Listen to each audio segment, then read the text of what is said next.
यानंतर एक धक्कादायक बातमी आहे। पुण्यामध्ये कुटुंबासोबत फिरण्यासाठी गेलेल्या तरुणीचा मृत्यू झालाय।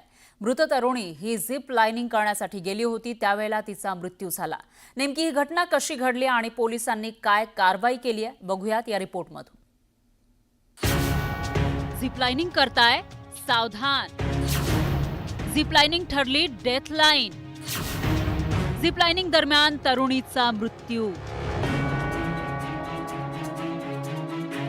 ही धक्कादायक घटना पुण्याच्या राजगड वॉटर पार्कमध्ये घडली आहे। शुक्रवारी तरल अटपाळकर ही राजगड वॉटर पार्कमध्ये एन्जॉय करण्यासाठी आली होती। तिला इथं झिप लाइनिंगचा थरार अनुभवायचा होता। तिची उंची कमी असल्यामुळे तिला स्टूलवर उभं करून झिप लाइनिंगसाठी बेल्ट बांधला जात होता।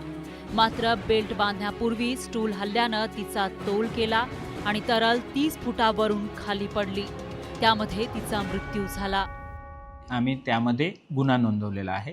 ह्यामध्ये त्या रिसॉर्टचे मालक, त्यासोबतच त्यांचे मॅनेजर आणि इतर स्टाफ अशा एकूण 7 लोकांच्या विरुद्ध सदोष मनुष्यवधाचा गुन्हा आपण दाखल केलेला आहे। तरलच्या मृत्यूनंतर वॉटर पार्कमधील सुरक्षा व्यवस्था आणि निष्काळजीपणावर प्रश्नचिन्ह उपस्थित झालेत। ह्या ॲक्सिडेंटच्या निमित्तानं आम्ही इतरही पुणे ग्रामीण जिल्ह्यामध्ये जे ठिकाणी अशा प्रकारचे ॲडव्हेंचरचे कॅम्प सुरू आहेत त्यांची सुद्धा आम्ही आढावा घेणार आहे की त्यांच्यामध्ये सेफ्टीचे इक्विपमेंट्स आहेत किंवा नाही। सध्या उन्हाळ्याची सुट्टी आहे। वॉटर पार्क तसंच ॲडव्हेंचर स्पोर्टकडे तरुणाईचा ओढा असतो, पण हा चित्तथरारक अनुभव घेताना अतिउत्साह जीवावर बेतण्याची शक्यता नाकारता येत नाही।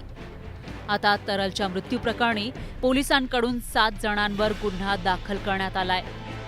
अभिजित पोते, न्यूज 18 लोकमत, पुणे।